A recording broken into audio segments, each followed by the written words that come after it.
Hey guys, for our second storytelling performance, I thought I would do a piece that was not my own. This is actually by David Sedaris and comes out of his book Me Talk Pretty One Day. It was recommended to me by a friend after I explained a situation that had occurred at the library that was very similar. Hope you guys enjoy it. Well, it was Easter Sunday, and my sister Amy and I were enjoying dinner at our friend John's house. The weather was nice, so he had set up a table outside in the backyard, and we were just enjoying the warm sunlight. After dinner, I excused myself and went into the bathroom. I shut and locked the door, and when I turned around, I was met by the biggest turd that I had ever seen in my entire life. I mean, this thing was huge. There was no toilet paper in there. It was just this long, coiled thing, big as a burrito. So I flushed the toilet, and it trembled a little bit. Shifted position, but it wasn't going anywhere. I thought about leaving it for somebody else to take care of, but it was too late for that. It was too late because I had stupidly told everyone what I was going to do when I got up. I'll be back in a minute, I'm just going to the bathroom real quick. I mean, I could have told them I was going to use the phone, or that I was going to urinate and maybe splash some water on my face, but I didn't do that. And now I was stuck with this thing. So as I waited for the tank to refill, I made a silent promise to myself. The deal was, if this thing went down, then I was going to perform some unexpected act of kindness for the entire world. So as I flushed the second time, and it spun around lazily in a circle, I gave it some words of encouragement. Come on, boy, let's go. Shoo, shoo, get out of here. And I turned around to perform my good deed, but all I was met with was this turd bobbing back up to the surface of the toilet. At this point, somebody knocked on the door. Just a minute. Now, when I was younger, my mother had explained to me that everybody has bowel movements. Everyone, she said. Even the president and his wife.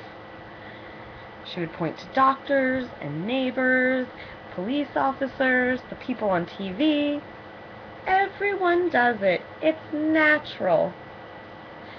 Well, natural or not, I was not taking responsibility for this thing. Just a minute.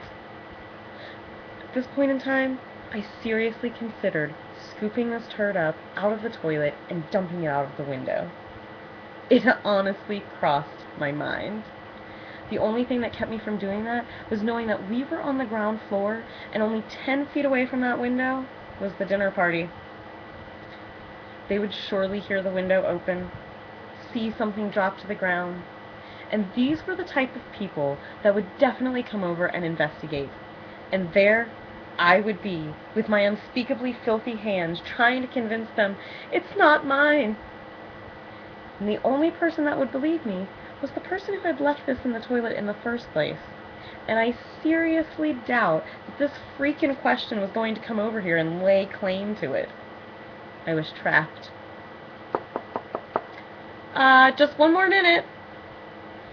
I grabbed the plunger. I used the handle to break this thing into manageable pieces, the whole time thinking to myself, this is so unfair.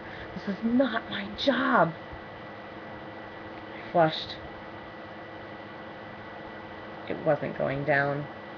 And as I waited for it to refill one more time, I thought, maybe I should wash my hair. It's not dirty, but I need some reason for why I was in here for so long.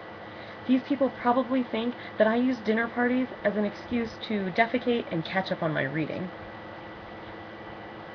Well, one more flush, and it was all gone. It was out of my life forever. I opened the door. I was met by my friend Janet. Well, it's about time, she said. And as I walked away, I started thinking about why this bothered me so much. What was the big deal? Obviously, it didn't bother the last guy that left it in there. Was it left there to teach me a lesson? Was a lesson learned? Did it have anything to do with Easter? I resolved to put these questions behind me, and as I walked outside, I began examining the suspects. Hope you all enjoyed.